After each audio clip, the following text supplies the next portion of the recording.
Друзья, всем привет! Сегодня мы поговорим с вами о помоле для турки или под турку. Значит, откуда взялся вообще такой вопрос? Я недавно записал небольшой ролик в нашей рубрике «Доброе утро» о том, как я просто завариваю дома турку, обыкновенную стальную турку, без всяких сложностей, просто показал, в чем особенности, вот почему я не люблю стальную турку. Мне много раз про это спрашивали, чем отличается там медная турка и так далее. И вот стальная перегревается. Поэтому я снял такой ролик. И для того, чтобы показать, что кофе это несложно, я сделал помол в обыкновенной роторной кофемолке. Или в кофемолке с ножами ударного типа. Пластинка вращается, разбивает кофе на частицы, которая находится обычно во всех бытовых приборах, в которые встраивают кофемолку, так или иначе. Вот. И среди моих подписчиков возник такой спор на тему того, что вот эта кофемолка плохая, что она не может давать нормальный помол под турку.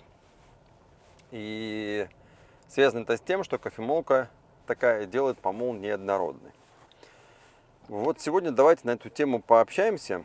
Я буду отвечать на некоторые вопросы. Да, действительно, кофемолка ударного типа или роторная кофемолка, она дает помол неоднородный. Но это самая дешевая кофемолка из тех, что есть на рынке. Хотя сегодня, конечно же, ручные кофемолки уже стоят очень недорого, то есть цена на них падает, выбор увеличивается, это тоже хорошо. Но не все ручные кофемолки, особенно с диаметром жерновов примерно 38 мм, действительно могут дать вам ультратонкий помол. То есть помол, который необходим для приготовления кофе по-турецки.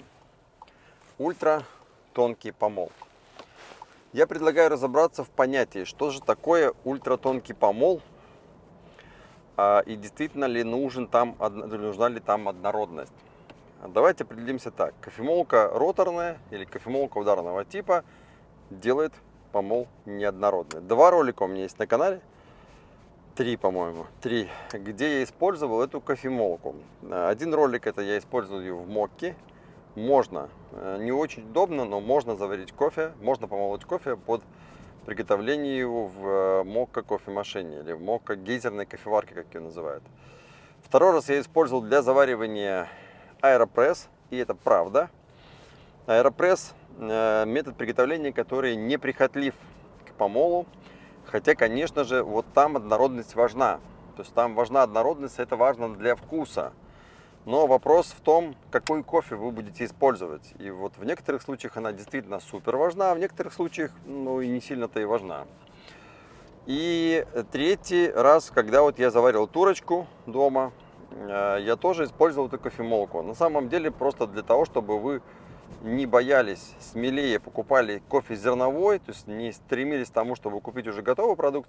Лучше купить зерновой кофе, лучше потратить 1-2 минуты на то, чтобы его смолоть. В роторной кофемолке больше времени не тратите, да и в ручной, собственно говоря, больше времени вы не тратите на то, чтобы смолоть кофе. И результат сразу будет другого качества. Запах, вкус, внешний вид, пенка на поверхности эспрессо, это будет совершенно другого качества продукт. Вот, смотрите, ультратонкий помол – это помол, который меньше 300 микрон. Все, что меньше, там нету предела тонкости. То есть все, что тоньше. Обратите внимание, когда говорю про помол, я обычно говорю тонкий, грубый. Я не использую мелкий и крупный. Или там мелкий, большой еще часто говорят. На самом деле помол измеряется тонкостью или грубостью, и размером частиц в микронах.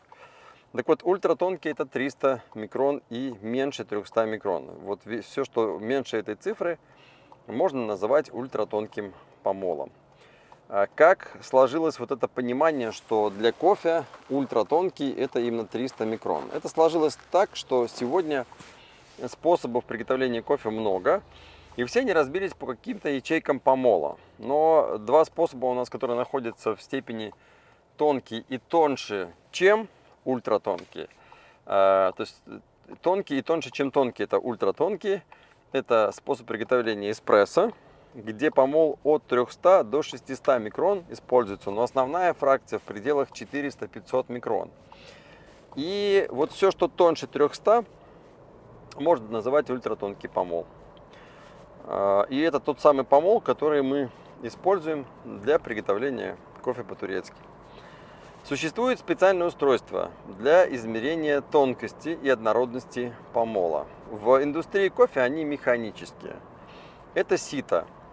Из того, что я знаю, возможно, вы знаете больше, если знаете, пишите в комментариях под этим видео. Я у себя в лаборатории использую ГОСТовские сито. Это обыкновенные круглые такие сито, похожие на домашние для просеивания муки, с сеткой. Сетка — это вот такая ячейка, когда из проволоки сделана сетка. И вот эти сито, собственно говоря, они описаны в ГОСТе. По сути дела, ISO, то есть это и международные стандарты, и сегодня ГОСТ R используется в Беларуси, в России. По похожим принципам работают на территории Украины, ну, в общем, во всем бывшем постсоветском пространстве особо стандарты не менялись. Вот. И вот именно такая сетка используется для того, чтобы измерять тонкость и однородность помола. Работает очень просто. Засыпали, потрясли на определенное количество раз, взвесили на каждом сите и посмотрели, насколько однородный помол. Таким образом, я проверяю кофемолки все, которые у меня есть, которые приходят новые кофемолки, модные и не очень модные, на однородность помола. И вы знаете, в категории эспрессо это работает.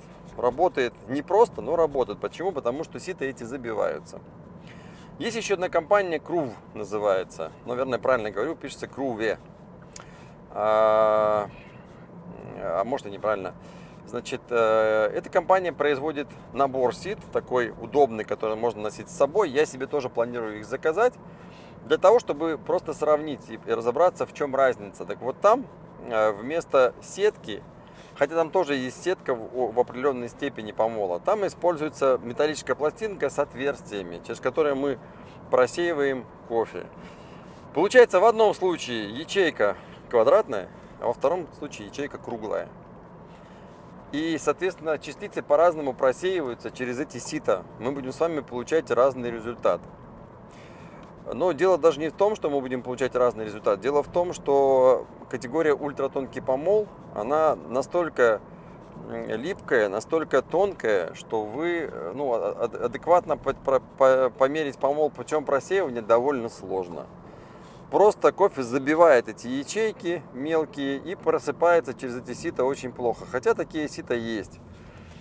Можно попробовать кофе очистить от пыльной фракции, но в этом помоле пыльная фракция может составлять 20-30% от общего помола. То есть это фракция, которая при помоле превратилась в пыль. И чем тоньше мы помол делаем, тем больше пыли вот этой фракции. В эспрессо над этим очень серьезно работают все производители. Именно поэтому эспрессо кофемолки стоят очень дорого. Там 2000 евро и дороже можно купить. Можно, конечно, купить и за 500 евро. Есть такие, есть даже за 300, но качественные стоят очень дорого. Для того, чтобы уменьшить эту пыльную фракцию, для того, чтобы вкус у кофе был чище, лучше и более точный от того, что находится в кофейном, точнее, точность от того, что находится в кофейном зерне. Ее довольно сложно определить, потому что для каждого кофе эта точность своя, но специалисты определяют такое качество кофе, как чистота. Насколько чистая чашка кофе, имеется в виду чистый вкус, с точки зрения того, что вот мы распознали там какие-то оттенки, и ничто не отвлекает.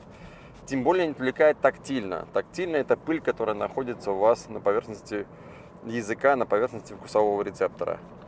Так вот, в турке это померить практически невозможно.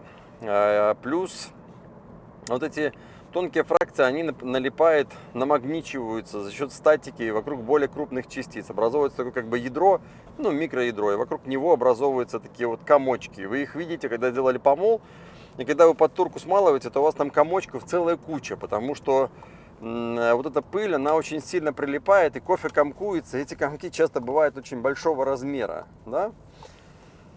Следовательно,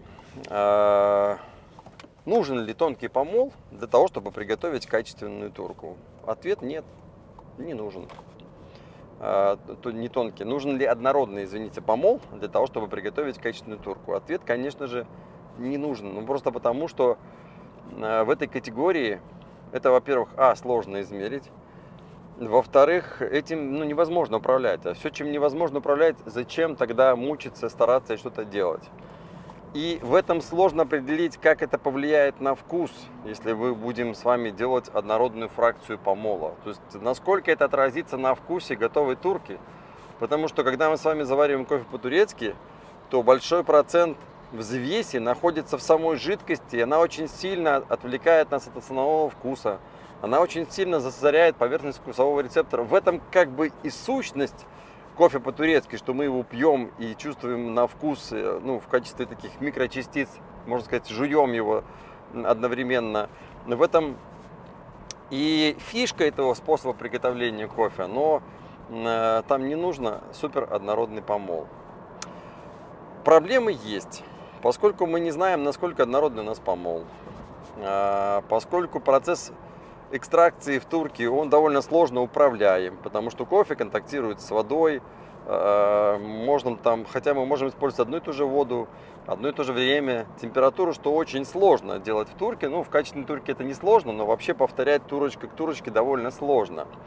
И поэтому в индустрии люди, которые, допустим, продают кофе много, то есть кофейни, которые варят именно турку, это их как основной бизнес, они часто используют чуть более грубый помол, чем принято в индустрии кофе по-турецкому, в традициях турецких. Они используют помол примерно 300 микрон, 350 микрон и даже иногда 400, тот самый помол, который можно использовать уже в эспрессо. Здесь, да, действительно, они тогда смогут управлять однородностью, то есть можно купить оборудование, которое будет давать действительно в этой фракции однородный помол. Оно не будет стоить дешево, но тем не менее.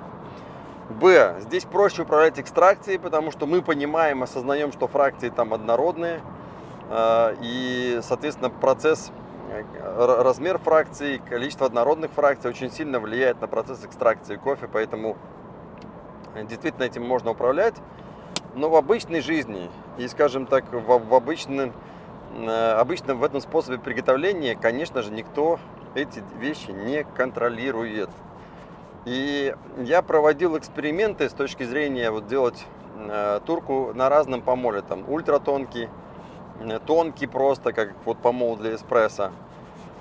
Конечно, очень сильно зависит от кофе, но мне нравится, знаете, помол где-то 250 микрон. Это где-то то, что я нахожу интересно, потому что не теряется эта идея турки, то есть нет такого, что кофе стал чистый, то есть ты его пьешь и постоянно взвесить ты чувствуешь во рту. При этом не теряется эта идея, сущность, душа кофе по-турецки, и при этом кофе более-менее уже управляем, ты можешь повторять этот вкус, ты можешь делать такие турки несколько раз. Такой диалог у нас сегодня получился. Такое у меня существует мнение. Еще раз повторюсь, это исключительно мое мнение, я никому его не навязываю. Возможно, у вас есть какие-то собственные истории, есть какой-то собственный опыт работы с этим ультратонким помолом. Поделитесь, пожалуйста, напишите об этом в комментариях. Добавлю, наверное, пару моментов, которые я забыл сказать. В Турции используют иногда помол, который часто пишут как мука. То есть, да, действительно мука. Для этого нужны каменные кофемолки. 2 камня, между которыми растирается кофейное зерно. Процесс медленный. Процесс, который дает вам действительно супер-супер ультра тонкую фракцию в итоге, но проблем несколько. Первое, такой кофе вычхается буквально мгновенно. То есть вы его смололи, его нужно тут же сразу заваривать. Сами эти кофемолки, обычно то, что я видел, это громоздкие, ручной кофемолки с каменными жерновами я никогда не видел. Возможно, они существуют, но я не видел, никогда не встречал в своей работе, в жизни. Они громоздкие, поэтому нужно сразу много кофе смолоть.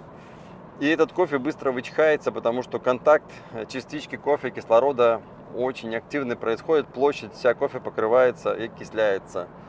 И вторая проблема, вы когда пьете, у вас чашка прям сильно пыльная, у вас очень много этих мелких частиц, которые уже не дают возможности вам распробовать вкус кофе, то есть они забивают основную вкусовую идею продукта. То есть вы не чувствуете уже вкуса кофе, вы просто чувствуете вкус этой гущи кофейной, массы, которые вы употребляете. Конечно же, когда вы приезжаете в Турцию, либо куда-то в другую какую-нибудь страну, где есть традиция заваривать кофе по-турецки, вы видите все это шоу для туристов, там песок, и вам специалист много раз поднимает пенку, выливает вам это в чашечку, и пенка все поднимается, поднимается. Это как раз таки вот эта магия, она находится вот в категории муки, помол, мука так называемый. Но в реальной жизни и для хорошего вкуса это не нужно.